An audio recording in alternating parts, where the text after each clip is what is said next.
Magandang hapon po sa ating lahat, saan mang panig po ng mundo. Magandang umaga, magandang gabi. So ngayon po, nandito po ako ngayon sa Lanquaipong at marami pong mga magagandang pang decoration po dito. Kasi dito po sa Lanquaipong, dito po ang bilihan ng maraming mga costumes or fun decoration sa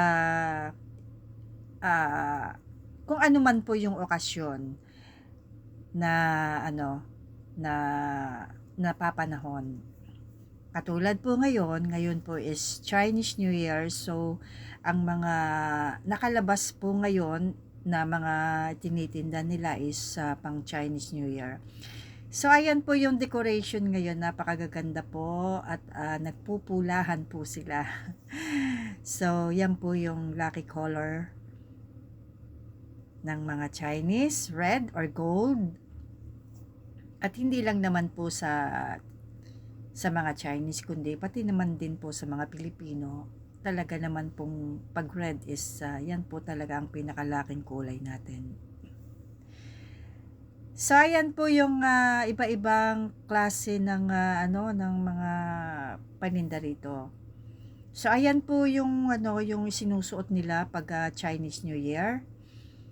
Sinusuot po yan especially ng mga bata. Para po pagpupunta po sila sa kanilang mga lola at lolo, ayan po nakasuot po sila ng pang Chinese. Ayan. Actually ako nga po gusto ko ring magsuot niyan. Kasi maganda po siya. Ayan. So, dumako naman po tayo dito sa bandang itaas na kung saan marami pong nagbebenta ng mga pangdikit or pang-display sa kanilang mga bahay sa araw po ng Chinese New Year. So ayan po, yung nakikita nyo po yung na yan, yung ulo na yan ng dragon, yan po ay ginagamit nila sa dragon dance. Ayan. Ayan naman pong mga kumakaway-kaway na yan, inilalagay po yan sa yung nakaharap sa may pintuan. Ayan. Para yun pong negosyo daw nila is maraming benta, yung ganon. Marami po palang pamahiin ng mga Chinese, parang Pilipino rin. Actually, yung iba pong Pilipino is sa Chinese din natuto ng maraming pamahiin. So, ayan po, nagsusulat po sila ng mga ganyan-ganyan, tapos po dinidikit po yan sa mga bahay-bahay nila. Actually, yung boss ko po, hindi na po siya bumibili, siya na po yung nagsusulat. Ayan po yung gusto ko, yan po yung mga pabiti na yan, napakagaganda po niyang ilagay sa bahay. Ayan. Ayan yung mga pangpalaki-laki nila ngayon. Ayan, ito yun naman yung kulay natin ngayon. Ayan. So, ang sarap po nilang, ang ganda po nilang pagmasdan kasi magaganda po kasi yung kulay nila. At talaga naman pong napakasasaya nila kapag ka po Chinese New Year. So, ayan po, dito po kasi mas pinagsi-celebrate po nila yung Chinese New Year kaysa Christmas. So, ayan po yung mga mabibenta sa mga tindahan kapag ka po ganitong Chinese New Year. Siguro po mga Monday, hindi na po kayo makakadaan dyan sa street na yan. Puno na po yan ng mga bumibili ng mga pangkabit nila sa kanilang mga bahay-bahay. Kasi pagka po kasi may mga okasyon, talagang ito pong lugar na to, ito po yung dinadayo. Dahil lahat po ng paninda nandito na po sa lugar na ito. So, ayan po yung lycee na nilalagyan po nila ng pera at ipinamimigay kung saan nila gusto. Ayan. Sana more lycee to come. Ayan. Tingnan nyo po, ang gaganda ng mga kulay-kulay nila. Mahal pa po sa ngayon, pero pagka po mga ilang ano na, mura na po yung mga yan. So, ayan. Kita nyo po, ang ganda pong tingnan. Kasi pulang-pula po siya. At saka may gold. Kaya, ayan. So, dumako naman po tayo sa kanilang isa pang pangpalaki. Siyempre po, itong mga bulaklak. At talaga naman pong napakasaya sa puso na makita itong mga bulaklak na ito, lalo na po itong orchids na sobrang ganda. Mahal po siya, pero sulit naman po dahil napakagaganda naman po talaga. Ayan. Iba-iba po siya ng kulay. Ayan, tingnan niyo po, napakagaganda po ng kulay niya.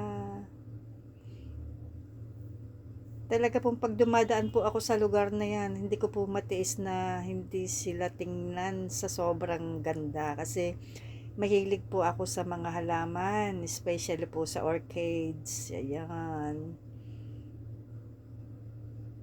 Talaga pong napakaganda.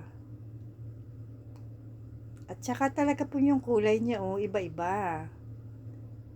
Kaya pag ako po nag-stay po ako ng Pilipinas, gusto ko po marami din akong ganyan. Actually, ang nanay ko po napakagaling pong magtanim ng orchids. At yung pong mga bulaklak ng orchids niya, malalaki. Para pong ganyan, ganyan siya pag namulaklak.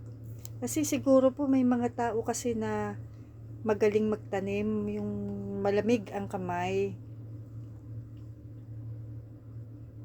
Napapabulaklak niya ng marami. Ganyan po mamulaklak yung orchids ng nanay ko dati. Kaya nakakatuwa po. Yan, kaya pag umuwi po ako ng Pinas talaga, magtatanim ako ng maraming orchids. Yan, tingnan niyo po talaga, napakaganda.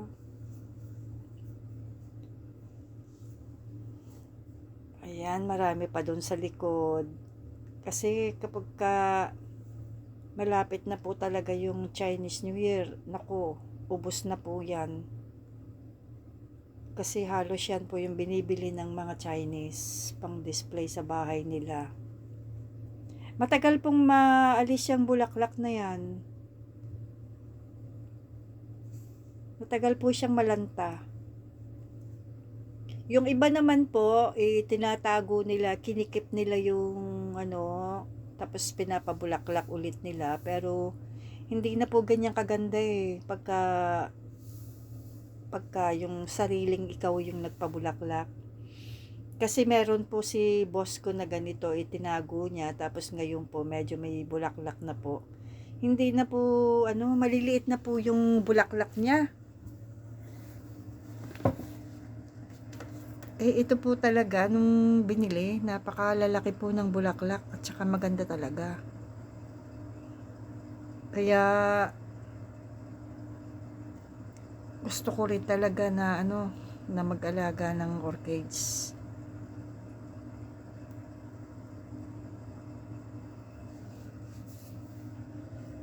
Ayan. Diyan lang po yan sa, sa market namin. Halos tuwing dumadaan po ako dyan, nakikita ko po yan. Kaya talaga pong nakakatuwa.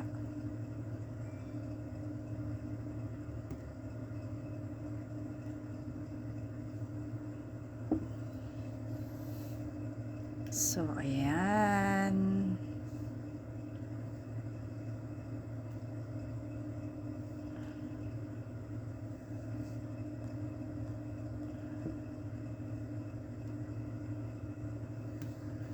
So, ayan naman po yung ano, yung KitKat ba yan?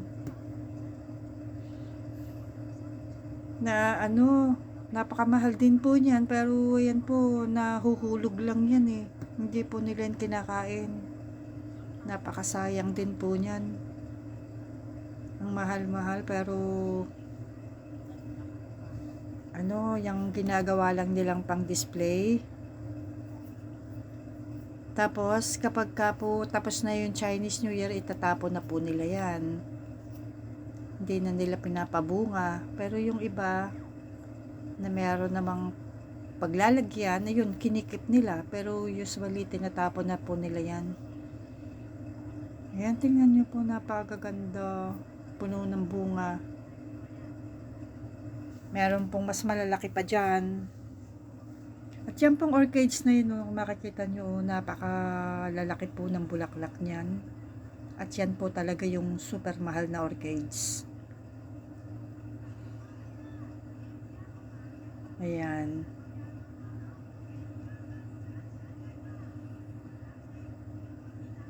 Masarap makita tong mga to eh. Masarap sa mata. Masarap siyang pagmasdan. Kung sa Pilipinas lang talaga eh, tatago nila yan eh. Ito naman po, yung ibang kulay naman po ng orchids to, parang yellow green. Ang ganda rin niya.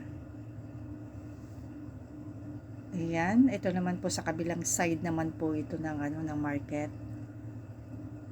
At ang mga tinda naman po niya is orchids din na merong mga iba-ibang ano. Ayan, ito hindi ko alam kung ano to, pero ayan po, napakaganda niya.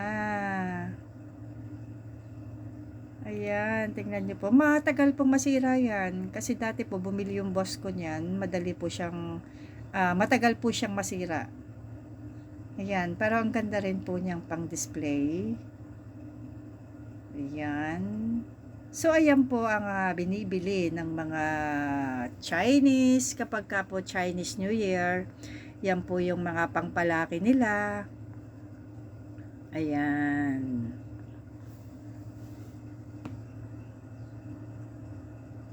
So, eto, ganda ng kulay ng orchids na to. Maroon. Ganda. Bye everyone. God bless.